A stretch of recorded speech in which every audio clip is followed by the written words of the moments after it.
Kamusta sa Pisces? Sana ikaw ay okay. Ito yung reading mo for first week of March. Pero lahat naman ng reading ko dito ay timeless Pisces. Kaya kahit dumagpas dito sa week na ito, as long as natagpuan ka nitong reading na to. Ano yung mga ganap? No? Ano yung mga dapat mong malaman itong first week? Maraming salamat Pisces, bago ka man dito or hindi, sa pag-drop by para manood ng readings ko, lalo na kung ikaw ay masugid na taga-subaybay, bumabalik-balik. Malaking tulong po yung hindi nyo pag-i-skip ng mga ads, yung palagi ninyong pag-share ng mga readings ko. Thank you rin sa mga nag-member, mga nag-avail ng subscription, pati na rin dun sa mga nag-avail ng private readings, no? Lalo na yung mga nag-book ng promo natin, Valentine's promo. So, yung mga interesado mag-inquire about my private reading, tignan nyo na lang yung nakalagay sa description. Hindi ko kontrolado yung mga dito, energies na masasagap. Ako ay messenger lang. Hindi rin ako psychic. Pwedeng past, present, or future energies yung makuha ng cards. Pwedeng masagap energy mo, energy ni person pagdating sa mga love reading. Sun, Moon, Rising, Venus, or Cross Watchers, welcome. Pati any gender. Okay? Tayo ay gender neutral dito.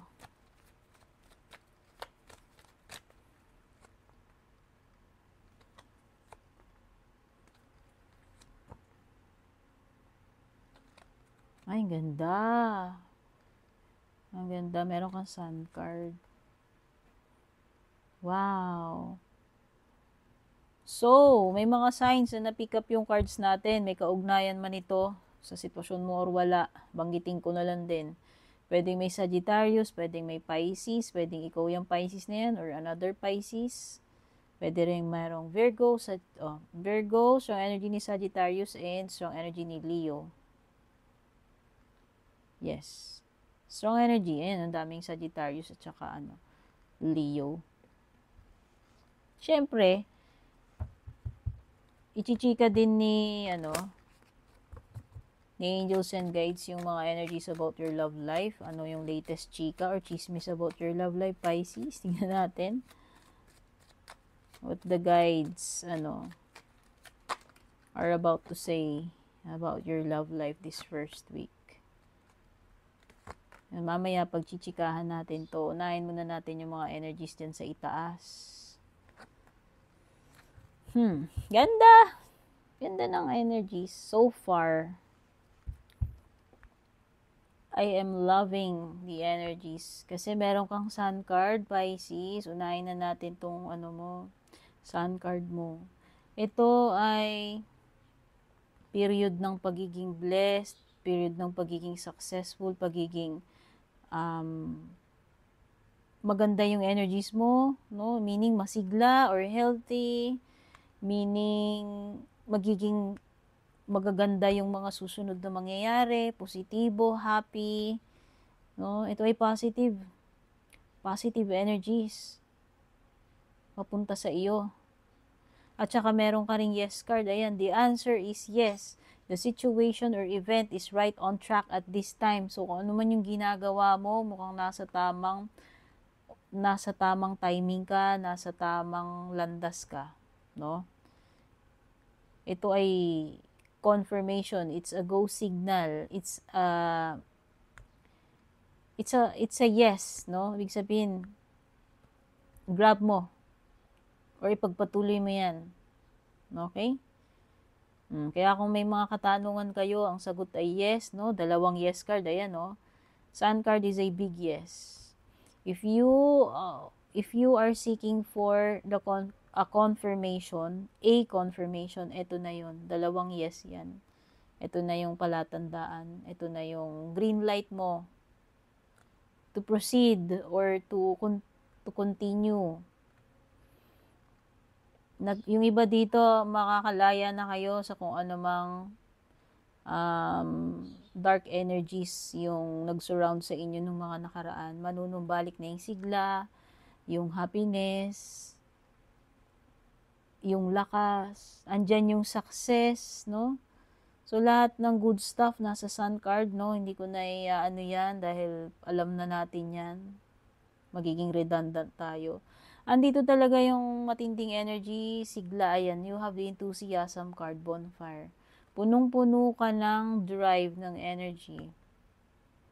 Punong-puno ka ng happiness. Ayan, merong something na mai-ignite sa iyo. Yan yung passion mo eh. Driving force. Kaya nakikita ko ikaw ay very energetic towards your goals. Ganadong-ganado ka, inspired na inspired ka. Ang taas ng ng energies mo. Kumbaga punong-puno ng energy, Pisces. Pag sinabi nating spark, ignite, pwedeng merong kang bagong sisimulan this first week of March. And by the way, happy birthday nga pala sa mga Pisces, no? Bago ko makalimutan yung mga Pisces na nagse-celebrate ng birthday ninyo at mga hindi man this week, sa mga susunod na week. Yan, happy birthday Pisces. Sana ma-receive mo yung yung mga blessings, sana magkatotoo yung mga wishes mo. And many more blessings and birthdays to come. Andito yung spark, ito na yung moment na dapat nilalasap mo to. Meron ditong something about childhood or bata. O, pwedeng anak mo yan, or pwedeng ikaw yan, mga childhood memories mo. Yes, there is indeed fresh energy. Pwedeng new chapter, sabi ko nga, meron something na sisimulan. Nag-uumpisa ka Nag-uumpisa ka dito. Ayan, parang level 1, level 0. Parang full card. Some of you, pwedeng nagiging nostalgic kayo. May mga memories na magpa-flashback sa inyo. Especially related sa childhood ninyo. Ang ganda. This is growth, no? Sun card and itong childhood card mo. So, definitely, yung iba sa inyo dito, makakaranas kayo ng growth pagdating sa career ninyo, sa personal na aspeto. Yun yung nakikita kong growth. Pwede rin naman new chapter sa buhay mo yan, mapa-love related man yan, mapa-career related, no? Or sa sarili mo, kung ano man itong new chapter na sinisimulan mo tungkol sa sarili mo. 8 of coins, kaya lang meron ka ditong reversed 8 of coins. Pwedeng iba sa inyo dito,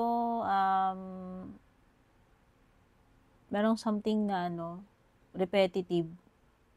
Oo, pwedeng nakakaumay para sa inyo kasi paulit-ulit. So, hindi ko lang din alam kung dahil nga nauumay ka na paulit-ulit, pwedeng you find this etong bagay na ito na boring. Ayan. Pwedeng iba lang sa inyo, baka nauumay na kayo kasi paulit-ulit na yan. O, basta meron ditong something na may tendency na maulit. Yan. Kasi parang may mala 6 of cups energy din dyan eh. Wow, ang bilis. Ang bilis ng mga changes, ang bilis ng progress na paparating sa'yo with the 8 of Wands. Yes, it's gaining momentum, ano man itong sisimulan mo this first week of March, no? Expect na mabilis yung progress dito, Pisces, especially when it comes to your career. No?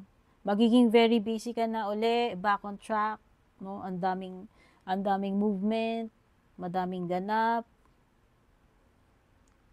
Things will take off, ayan na, alam mo yon, kung halimbawa hindi gumagalaw yung isang bagay, kakikitaan mo na eh. Ito na yun eh, gumagalaw na uli, parang merong something na nabuhay dito, na spark nga, ayan oh. Kumbaga, parang sakalan ba? Nasindihan na. Ayan, gumagana na siya uli at pwedeng ang bilis ng mga changes dito, pwedeng mabilis yung pag-usad, no? So, kumbaga yung tubig nagfo-flow na, hindi na siya stagnant, hindi natutubuan ng mga kitikite. O, ayan, ingat nga pala sa dengue. Wala lang. O, may galaw na eh. Back to circulation ka na rito eh. Okay?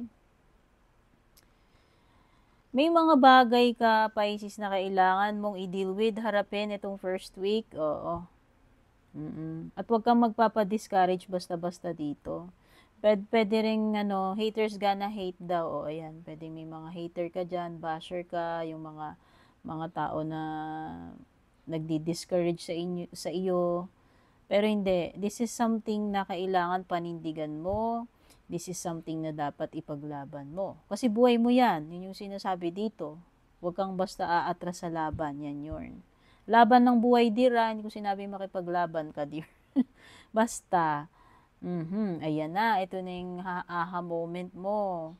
Tapos na yung period ng pagkakabinbin. Yung period ng yung na-stuck ka. So, nakikita ko dito may opportunity sa'yo. Andito na rin yung realization, kaya nga siguro gagawa ka na ng action, kikilos ka na. May mga bagay, Pisces, na ila-let go mo na or isusurrender mo. Okay? Hayaan mo mag-unfold yung mga bagay dito naturally. This is something na hindi mo dapat pangunahan or kontrolin. Okay? And when it comes to your love life naman, sabi ko nga, ang ganda, there is abundance, there is love, there is healthy choices.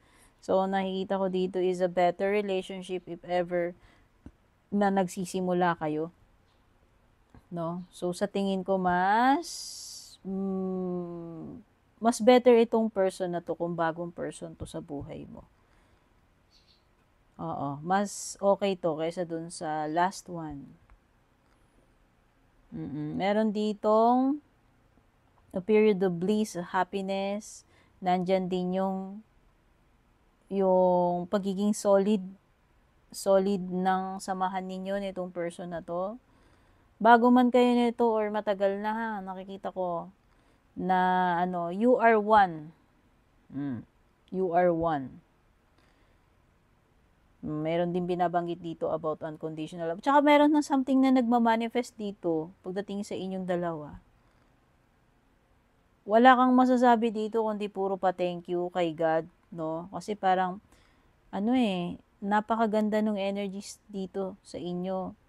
Pwedeng siniswerte kayo ng asawa mo, ni person mo, ang daming blessings dumarating sa inyo, going strong. Wala kayong na-encounter na yung mga gloomy days or paano ba natin sasabihin dito? Wala akong nasisense na problem. Pero, tsaka itong person mo, pwedeng marami na kayong pinagdaanan nito or pwedeng meron kayong similarity pagdating sa past ninyo. Kaya siguro nga, mas naiintindihan yung isa't isa, mas caring kayo, empathetic kayo sa isa't isa. Kasi parang pareho kayo ng past na pinagdaanan. Oo. Siguro merong past trauma kayo pareho. Kaya syempre hindi nyo na i-allow yun na ma-repeat sa inyong dalawa. So, kaya nga kayo ay nag-work hard, kaya nga minamahal nyo yung isa unconditionally. Yun lang naman yung nakikita ko. Na parang mirror kayo nitong person na to, na parang parehong-pareho kayo. No? So, yan, ang ganda. Tignan na natin yung mga closing energies, Pisces, no? Ang ganda ng mga energies mo. Sakto. Kung ikaw ay magbe-birthday, yan ay magagandang biyaya. Choose a new direction, Pisces. And yes! Ang dami mong yes! 3 cards, dear. Ayan, ito, and ito. So, yes na talaga, tuloy na yan, matutupad na yan, or green light, i-continue mo. Kung may tanong ka sa isip mo, yes ang sagot. Big yes, take note, may exclamation. Dalawa yung yes dito sa deck ko na to eh. Isang yes na walang exclamation at isang yes na meron. So, yes na yes. Ayan no, sun card mo is exclamation din siya, yes. Okay, so tama lang, mag-iiba na ang takbo ng buhay mo, mag-iiba na yung sitwasyon ngayon. Sakto lang kung nag-decide ka na meron kang bagong path na tinatahak ngayon, mukhang nasa tamang ka. You're on the right track, Pisces. This is an indication because of this and this card. So, yan na yung reading ko for you, Pisces, for the first week of March. Happy birthday. At sana makatulong sa iyo to. Sana sana magkatotoo yung mga magagandang energies na nandito. Gawin mo lamang tong gabay. Take care, babush. And kung balak nyo pong mag-book or mag-inquire ng personal readings ko, basahin nyo lamang po itong nakasulat sa screen or yung nakalagay sa description.